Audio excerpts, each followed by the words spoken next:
Hello, everybody. So I'm conducting a little bit of an experiment on myself. I want to show you this. This is a CGM, or a constant glucose monitor.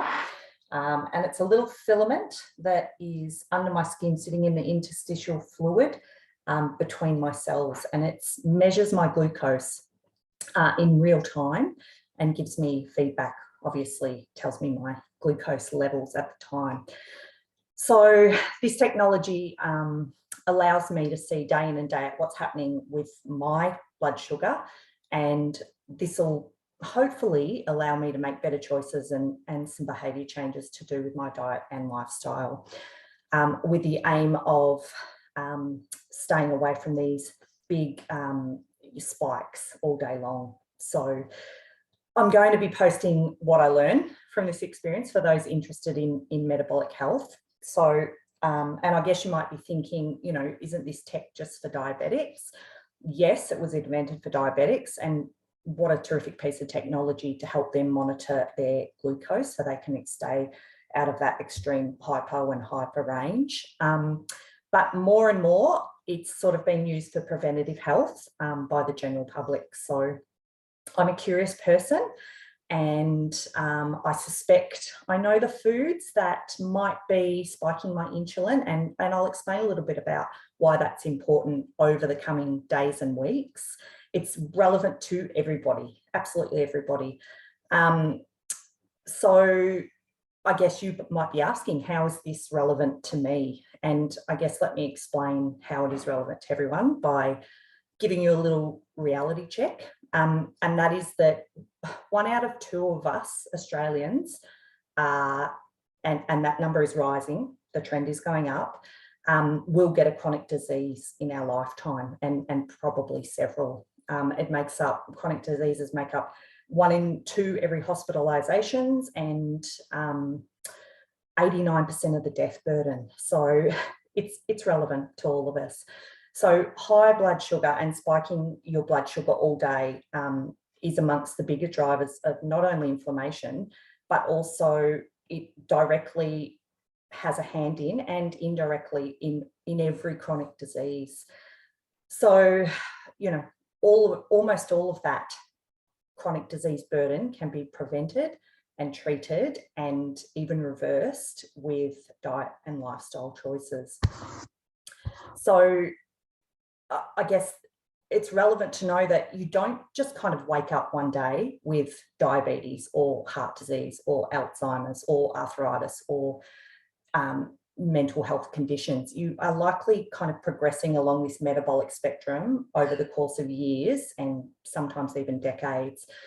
And I think there's a study out there that shows that typically it can take up to 13 years from the point you start developing diabetes to the time that you are diagnosed. Okay, so we're working on these dysfunctions over many, many years to get to the point where we get diagnosed.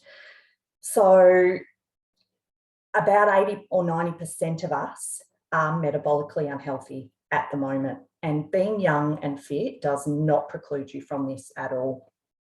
So this little doodad, it's going to tell me about how my current diet and lifestyle is impacting on my blood sugar, because it's not only food that spikes your blood sugar, your glucose, but it's also, you know, stress. Stress spikes it, a lack of sleep, you know, the way we move our bodies, our emotions. So, you know, when you start to see your own food decisions and your own lifestyle decisions and your own movement and sleep reflected in your real-time glucose, I don't know, it just kind of hits you differently, I think. And I know for me and maybe for others, you know, that might lead to direct behaviour change.